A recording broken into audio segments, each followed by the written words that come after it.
warahmatullahi wabarakatuh. Alhamdulillahilladzi ja'alana min ahli sunnah wal wa ba'dana min ahli bid'ah wa dhalalah. Wassalatu wassalamu ala Rasulillah wa ala alihi wa sahbihi wa mawalah. Yang terhormat Masyai Haji Ahmad Zubri, Masyai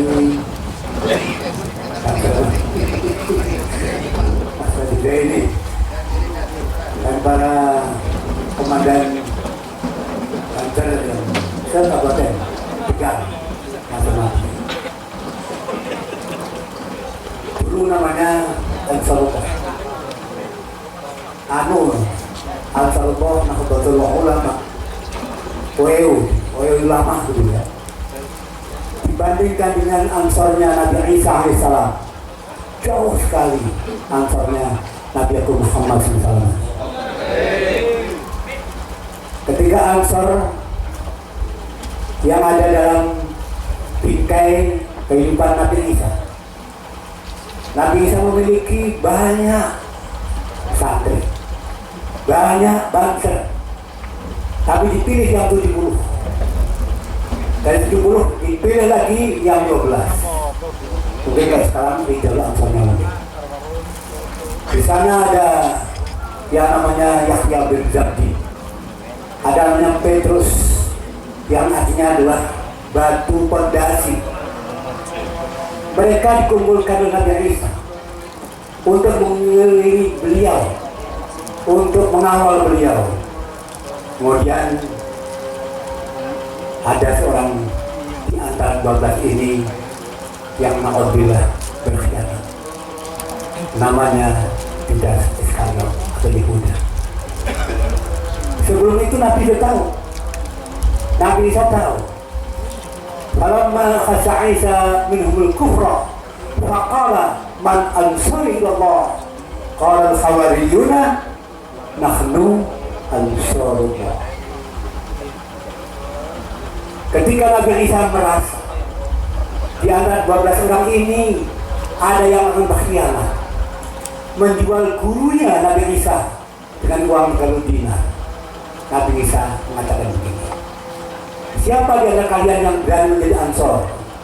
Ansarullah, yang menolong agama Allah. Mereka menjawab, nahnu ansarullah, kami penolong agama Allah. Tapi Nabi Isa mengatakan begini, di antara kalian nanti akan meninggalkan aku sebelum kokok ayam yang pertama. Kata dia, betul. Ketika malam itu di Taman Getsemani, Nabi Isa dikerubut oleh tentara Pontius Pilatus dan juga orang Yahudi yang berkolaborasi dengan mereka. Ternyata 12 orang ini, 11 meninggalkan dia, tapi yang satu pura-pura mencium kakinya Nabi Isa. Padahal itu adalah isyarat bahwa yang dicium itulah Nabi Isa yang akan ditangkap. Berbeda dengan ansarnya Nabi Muhammad SAW. Dari sekian gerakan pemuda di seluruh Indonesia yang namanya tercantum dalam Al-Quran hanyalah ansar saja, yaitu Ansarullah tadi. Oleh karena itu, marilah kita memantaskan diri sebagai Ansarullah, sebagai penolong agama Allah. Kita pantaskan dirinya agar selalu membela agama Allah dan utamanya para ulamanya. Sudah sekalian yang saya cintai, bahwa Ansor dan NU adalah pengemban wirasah para nabi-nabi. Nabi yang kita kenal membawa agama dan kita berbelah, Nabi Musa.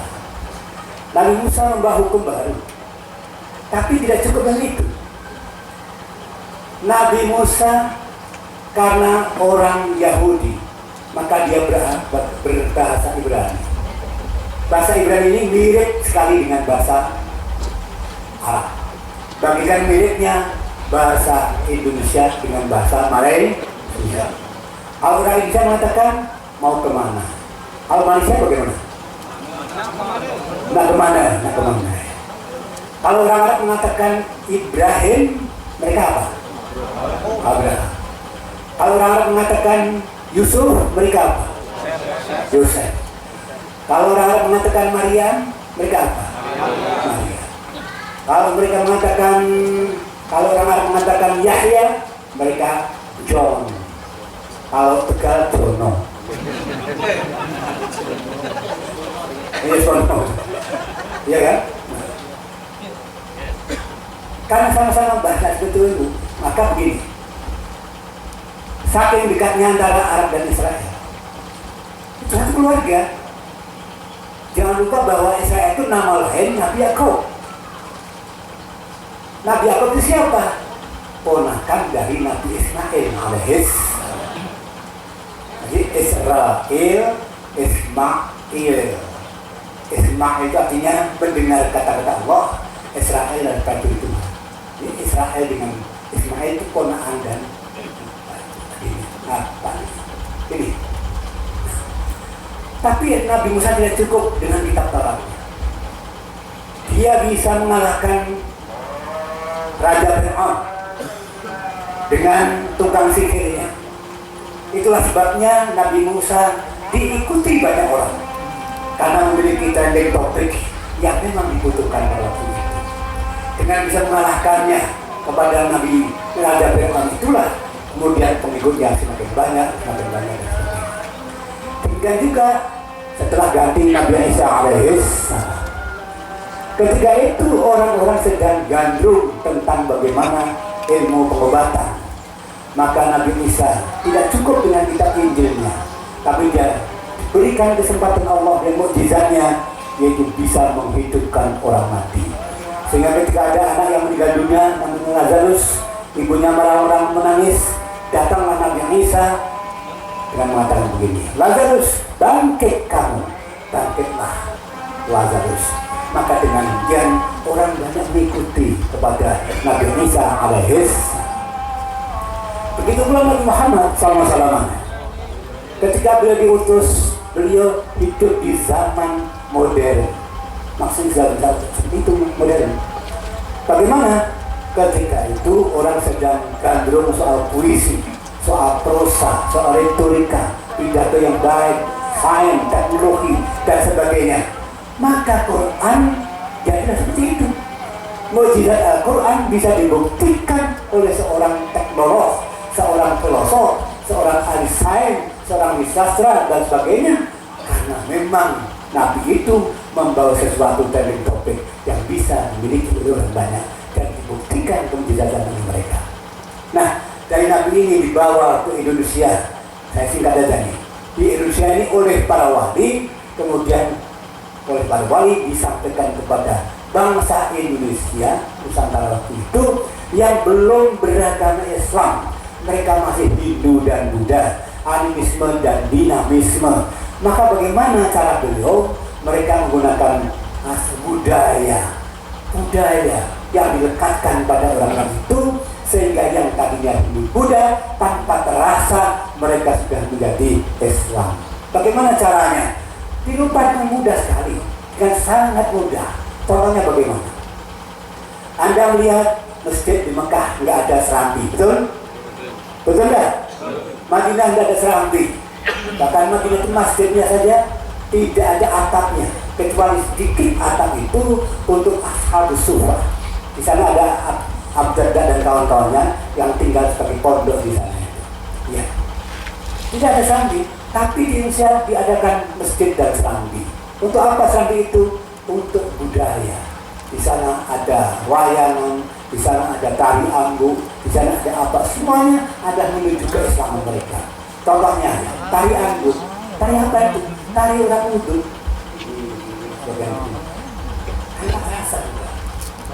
Mau masuk masjid diberikan gapuro. Gapuro itu apa? Jalur kuning melengkung lewat ke situ. Gapura itu bahasa apa? Bahasa Arab, ghafura. Mereka yang masuk ke situ maka akan diampuni dosanya oleh Allah Subhanahu wa ta'ala. Caranya bagaimana? Itulah cara mereka untuk menyesatkan orang ini. Sholat dari mana? Dari meditasi. Sedekah dari mana? Dari orang-orang yang suka sajian itu.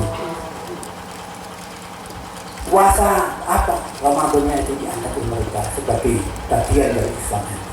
Semuanya dibagikan secara keislaman secara mudah oleh mereka, sehingga pada waktu itu sekaligus mereka berislam. Ketika saya bertanya kepada Profesor Nusron Majid, andai kata Sunan Kalijogo dan kawan-kawannya masih hidup sampai hari ini, gelarnya apa? Saya bertanya. Dia menjawab, mereka adalah super profesor.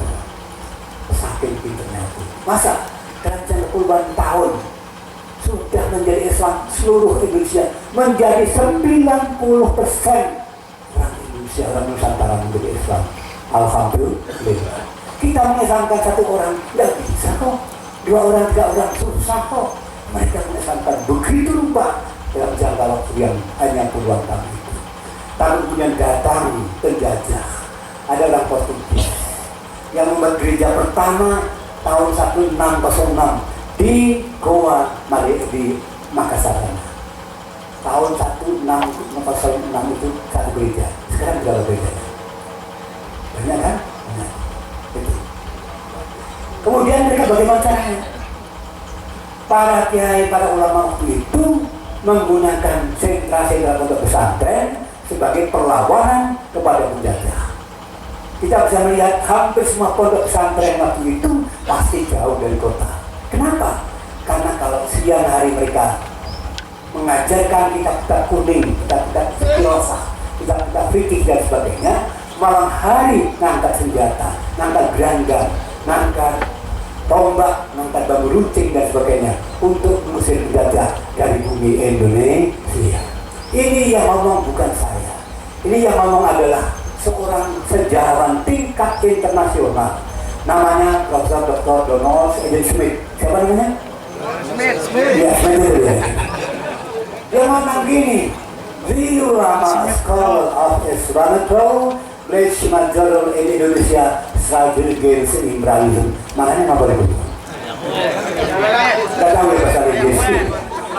Nggak tahu. Katanya begini, kiai-kiai yang mengajarkan kitab fikih itulah yang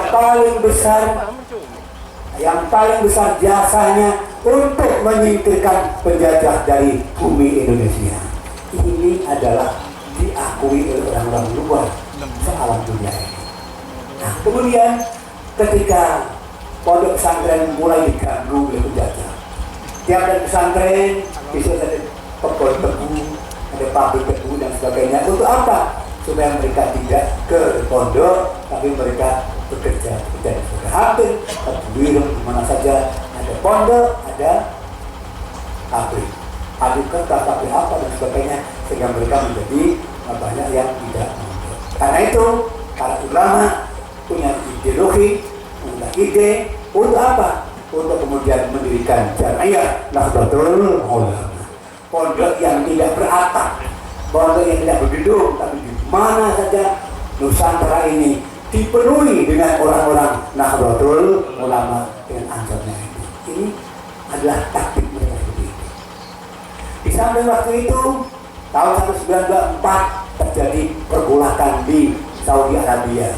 Itu kemenangan kaum Wahabi pada waktu itu yang membasmi berpuluh-puluh ribu para ulama al-sunnah jamaah yang kemudian dijadikannya momentum itu untuk mendirikan Nahdlatul Ulama oleh kaum Hijaz yang ada di Tabui sana. Tahun 1926 terjadi apa? NU diabaikan ketika ada muktamar khilafah di Mesir. Orang-orang Indonesia diundang, ke SI, Muhammadiyah dan sebagainya diundang. Oh, tidak diundang. Satu keheranan, besarnya begini, tidak diundang.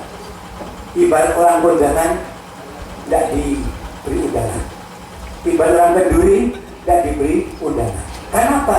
Dianggap tidak ada apa-apanya, kecil, padahal perjuangannya sudah luar biasa, sebagaimana yang tadi saya katakan itu.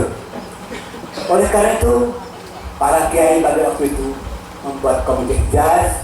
Di antara mereka ada yang diutus untuk ke Mesir, tapi terlambat oleh kapalnya.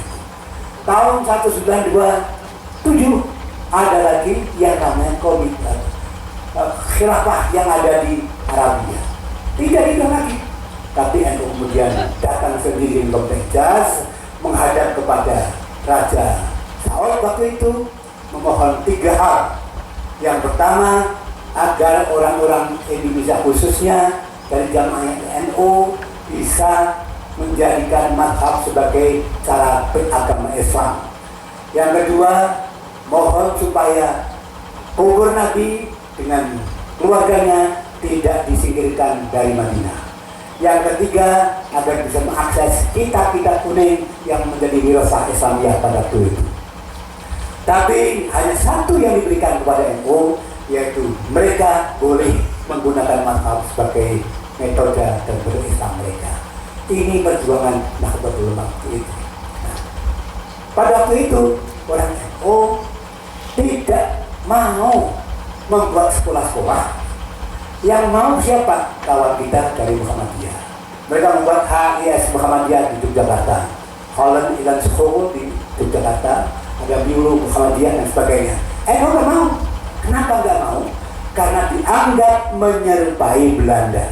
Kaidahnya hadis, man tasabbaha biqaumin fahuwa minhum.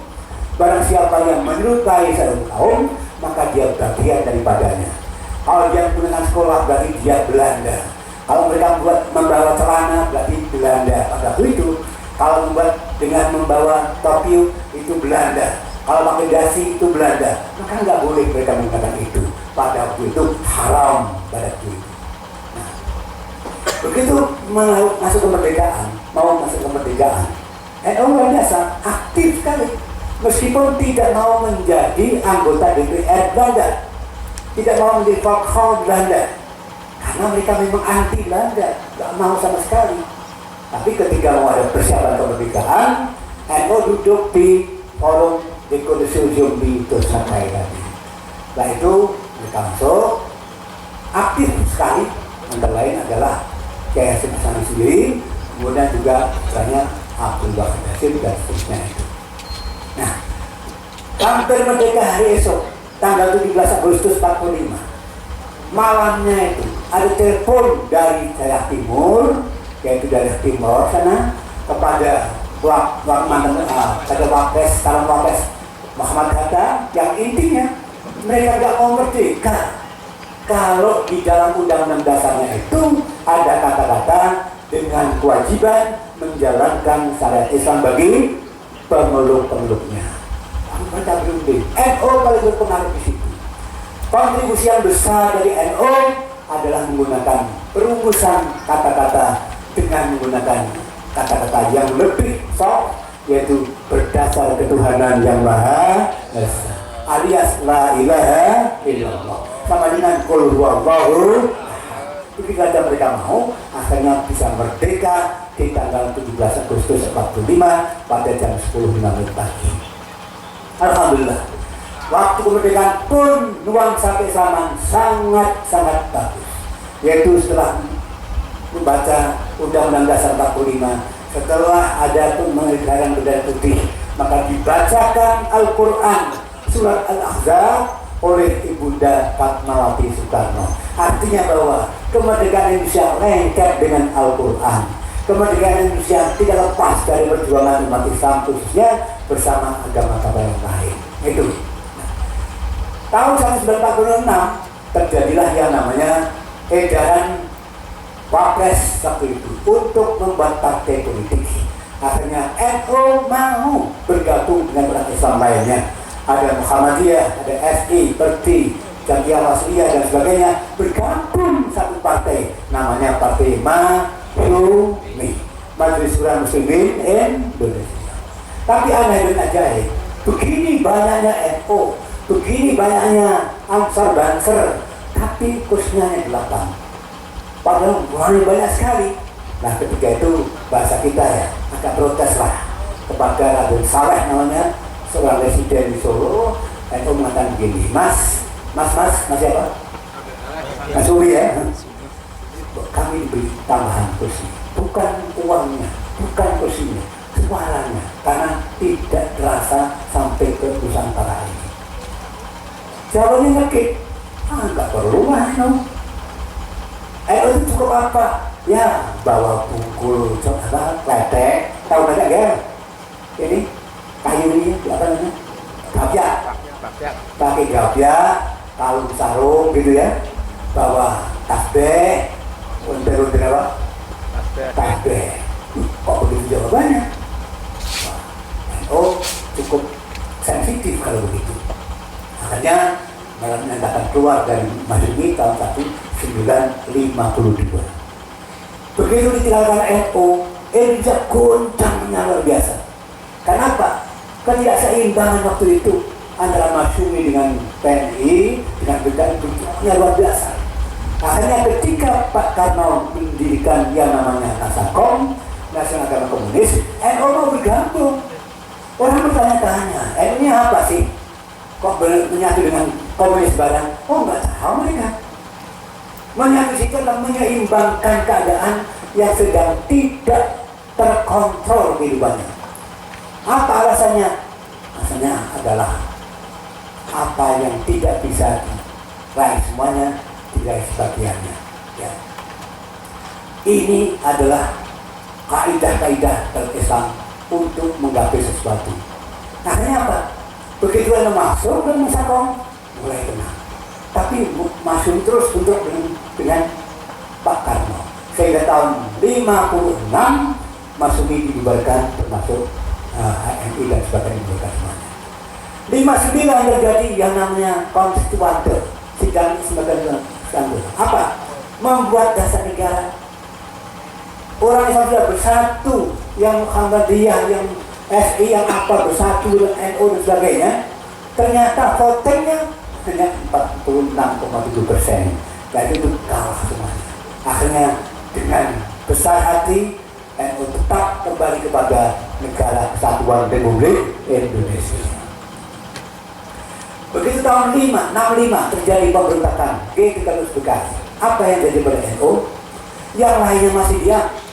Muhammadiyah diam, SI diam, Nasionalis diam.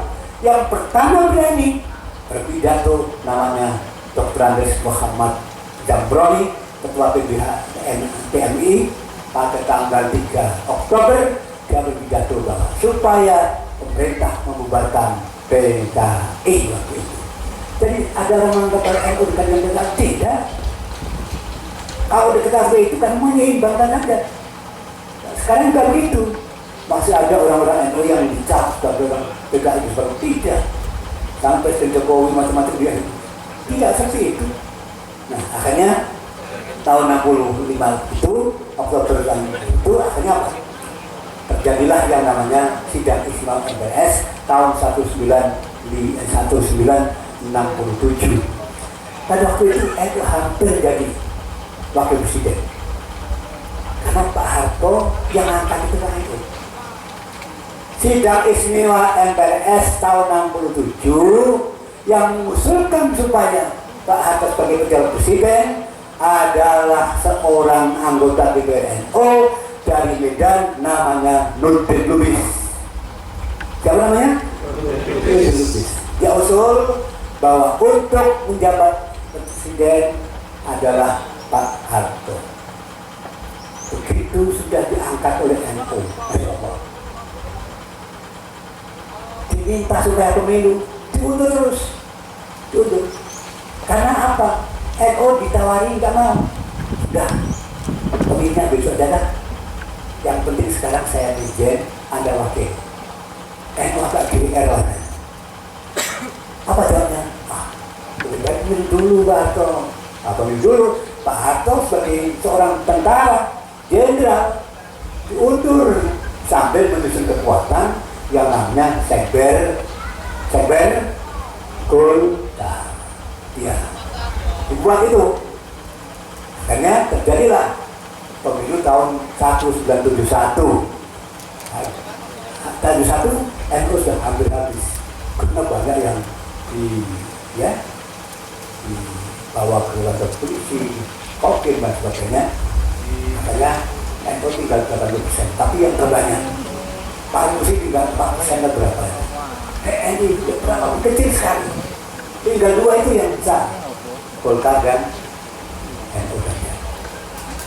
Tahun 71 begitu, tahun 74 terjadi persatuan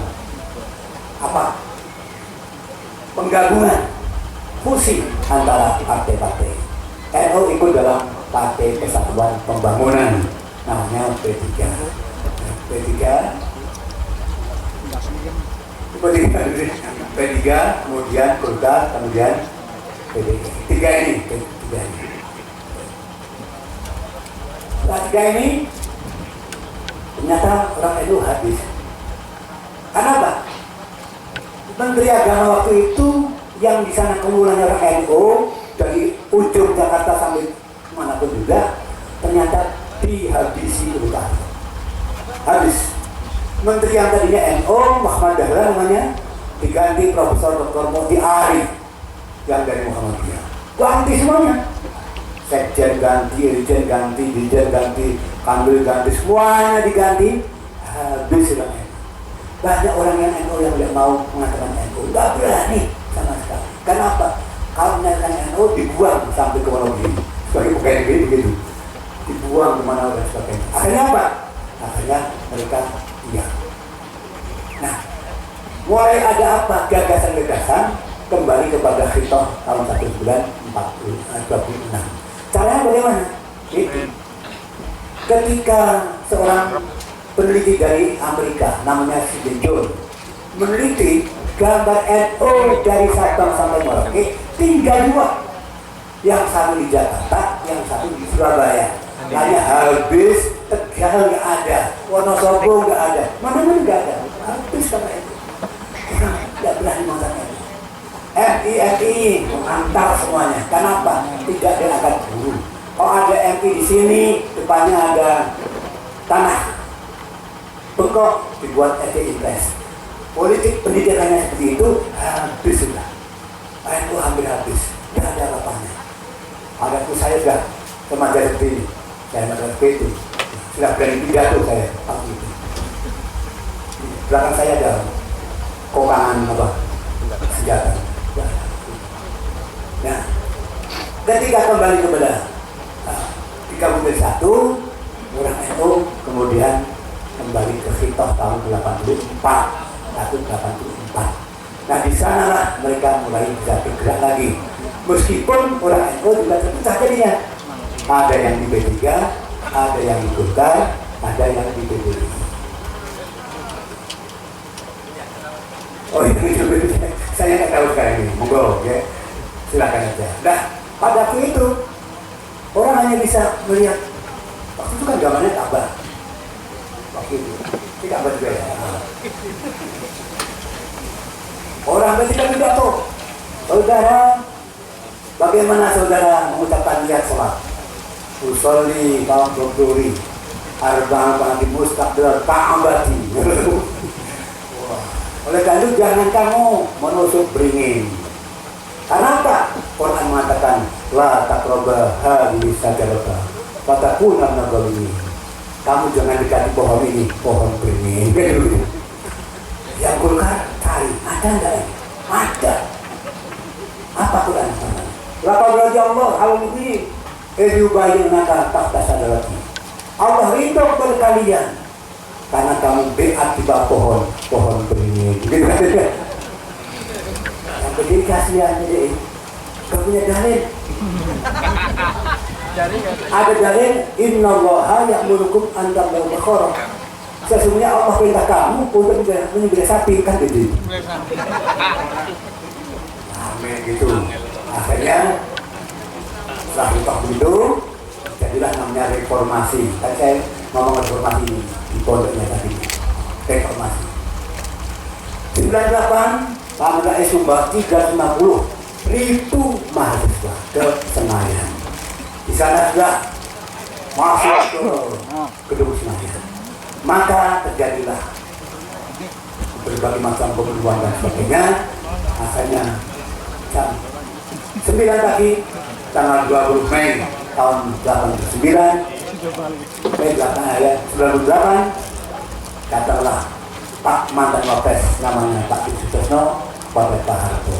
Pak sampai sekarang mundur. Karena itu mahasiswa itu. Saya bingung, kata Pak Harto. Jam 12 datang Pak Sudarmono, jawabnya sama. Saya masih bingung. Jam 3 sore datang lagi Pak Profesor Nur Majid, jawabannya sama. Saya masih bingung. Jam 7 malam datang 10 menteri di bawah pimpinan kata kita, jawabannya tambah bingung dia. Pak Harto tambah bingung. Di kamar ini keluar, di luar ini ke kamar terus mundar mandir. Sampai hilang bingung jam berapa? 9-10 menit ada berita dari PBNO, telepon dari PBNO diterima oleh Pak Tutut. Assalamualaikum, Waalaikumsalam. Siapa ini? Saya Gus Dur dari PBNO. Apa Gus? Daripada itu banyak korban-korban, saya sarankan Pak Harto berhenti dari sini. Oh begitu Gus, saya sampaikan Bapak. Disampaikan kepada beliau sambil menangis. Bapak ada telepon. Nah siapa? Gus Dur. Apa? Begini. Oh kalau Gus Dur yang begitu, PBN yang begitu, besok pagi saya akan berhenti dari presiden. Ini dah saya mau. Nah itu apa terjadi? Jam 9 lalu 3 menit, jam 9 menit mengundang Profesor Mahendra. Supaya apa? Membuat teks pidato. Dibuatnya dengan Undang-Undang Dasar pasal 8 dan 9, kemudian dibawa Pak Harto paginya sampai ke Istana Merdeka.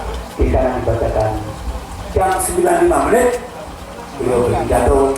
Dengan ini saya menyatakan berhenti dari presiden dan diganti oleh Profesor Dr. B.J. Habibie. Pak Harto pulang ke istana, ke Cendana, diiringi oleh Pak Tutut menggunakan mobil Mercy hitam dengan plat nomor B2044AR pergi ke Cendana.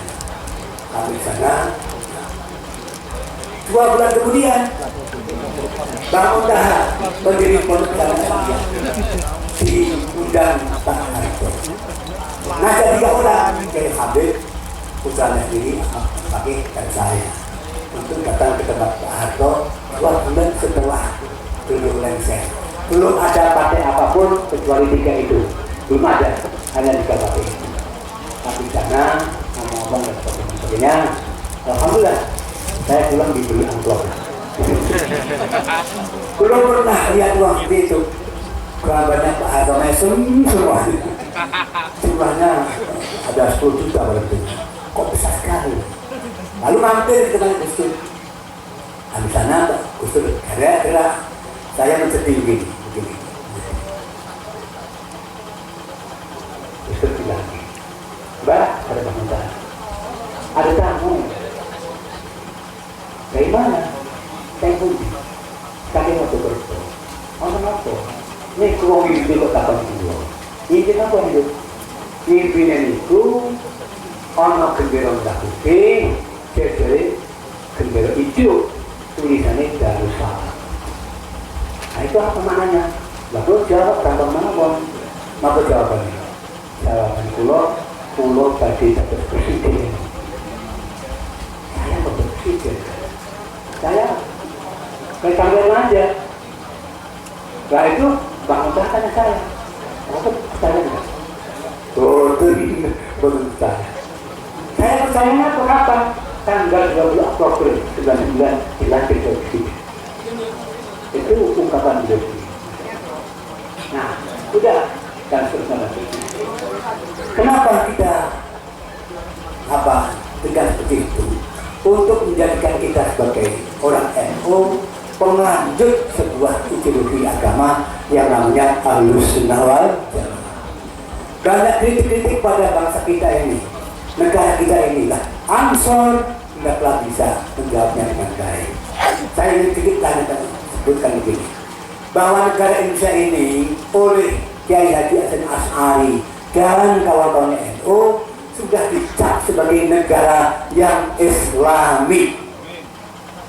Loh, kan Pancasila, iya Pancasila. Tapi itu komponennya juga Islami. Apa resminya apa? Pikiran kita apa begitu? Kenapa? Sunnah fi'liyah yang dikerjakan Nabi ketika di Madinah sebagai kepala negara, tidak ada namanya negara Islam. Tidak ada yang namanya aliran dasar negara Quran, tidak ada. Yang ada pada itu namanya adalah Al-Madinatul Munawwarah, yaitu kota yang bersinar. Karena apa? Orang-orangnya baik-baik, orang-orangnya santun-santun, orangnya moderat dan sebagainya, tapi juga tetap prinsip, dipegang. Itu yang dikerjakan Nabi sudah benarnya waktu itu. Lalu undang-undangnya apa waktu itu? Undang-undangnya adalah yang namanya Piagam Madinah. Terdiri dari 47 pasal menurut Profesor Montemirwan, 47 pasal, yang pasal-pasal itu mirip sekali dengan Undang-Undang Dasar 1945 yang dibuat oleh bangsa Indonesia. Hanya bedanya apa? Kalau di sana ada kata-kata Allah 12 kali, kalau di Undang-Undang Dasar kita ada 2 kali disebutkan. Yang pertama pada berkat rahmat Allah yang Maha Kuasa, yang kedua pada sebuah presiden, yaitu demi Allah. Tapi semuanya mirip sekali. Ini yang disebut dengan Piagam Madinah. Piagam Madinah ini belum pernah dicabut pada waktu pergantian khilafah Khalifah Abu Bakar, Khalifah Umar, Utsman dan Ali, belum pernah dicabut. Artinya bahwa itu masih berlaku. Tidak ada yang namanya negara khilafah Islamiyah atau daulah Islamiyah, tidak ada. Khalifah itu baru ada setelah orang menyatakan diri sebagai khalifah, yaitu sebagai pengganti Rasulullah. Bukan sistem kenegaraan itu, bukan. Sistemnya menggunakan undang-undang dasar, yaitu yang namanya Piagam Madinah atau Shahifah Madaniyah atau Kitabun Nabi dan sebagainya. Itu. Lalu bagaimana posisi Quran? Kata Profesor Nabil Abdul Khalik menyatakan begini, tidak pantas Quran jadi undang-undang dasar negara karena menjadi berbeda-beda. Misalnya Indonesia menggunakan Quran, Pakistan Quran, Arab Quran, kan berbeda-beda, kan lucu. Lalu apa? Quran ada sebagai payung semua anggaran dasar negara. Jadi jangan sampai ada negara yang menjadikan anggaran dasarnya bertentangan dengan Al-Quran. Selama tidak bertentangan dengan Al-Quran, artinya terpayungi oleh Al-Quran. Katakan Pancasila 1-5 ada enggak yang bertentangan dengan Al-Quran? Tidak ada. Maka NU, Ansor, Banser tetap membela sampai titik darah penghabisan. Karena apa? Tesnya begitu. Bukan sembarangan dong. Jadi kita maju itu ada dasarnya. Kita maju itu ada resmennya. Ya. Kenapa kita berani? Tadi sudah saya katakan. Rentetannya begitu. Bukan sembarangan. Bukan acak-acak ini. Kita punya prinsip kok. Punya landasan, dalil. Kita punya dalil.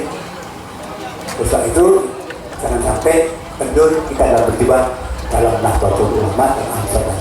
Saya kira cukup itu. Kurang mohon maaf. Assalamualaikum warahmatullahi wabarakatuh.